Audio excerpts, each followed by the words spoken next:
Bonsoir, ravi de vous retrouver pour votre face-à-face comme chaque dimanche soir avec Gilles-William Goldnadel, bonsoir. Bonsoir. Et Julien Drey, bonsoir Julien. Alors évidemment un programme un peu chamboulé par le président de la République qui a reçu les joueurs du PSG. On va en dire un mot rapidement. Je voudrais qu'on revoie d'ailleurs le tweet, Gilles-William, que vous avez publié dès hier soir. On va le voir s'afficher.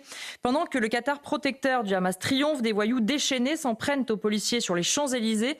Champion, mon frère, un jour de gloire, comme vous dites. Et quand on écoutait le président de la République, je vous sentais un petit peu sceptique quand il disait on va être implacable, on va être intraitable, rien ne peut justifier ces débordements. Je vous sentais pas vraiment convaincu.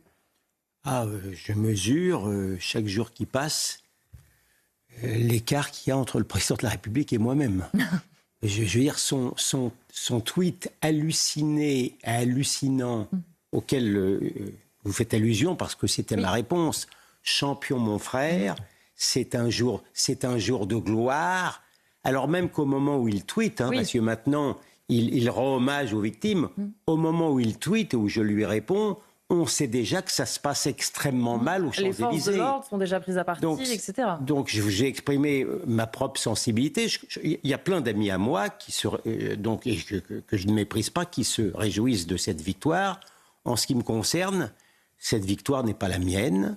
C'est notamment la victoire du Qatar que le président de la République remercie chaleureusement, qui est le protecteur du Hamas et des frères musulmans, à un moment où ce même président est extrêmement déplaisant par rapport à un certain État démocratique du Proche-Orient, et on va en parler dans un instant, bien sûr, qui a été pogromisé. Pardon d'avoir une lecture idéologique de tout cela, de voir l'écart qui existe.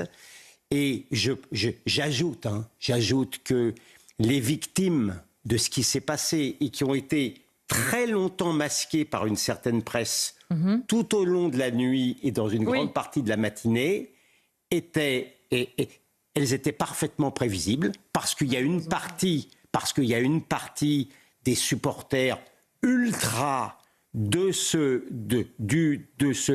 club-là, qui sont quand même particuliers. Et donc, je savais, je suis pas un grand devin, je savais qu'il y aurait des morts, je savais qu'il y aurait des blessés, je savais qu'il y avait des pillages, et pardon, ne me demandez pas de me réjouir. Ce sont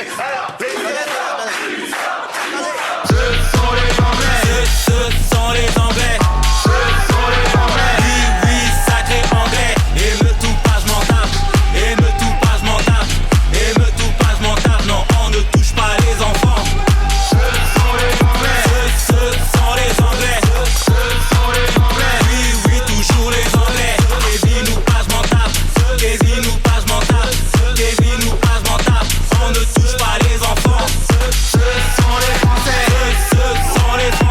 Ce sont les Anglais de Nicolas Malone, disponibles sur YouTube et Spotify, iTunes, Deezer, l'hymne de la France des émeutes. Ah, ma jarretière!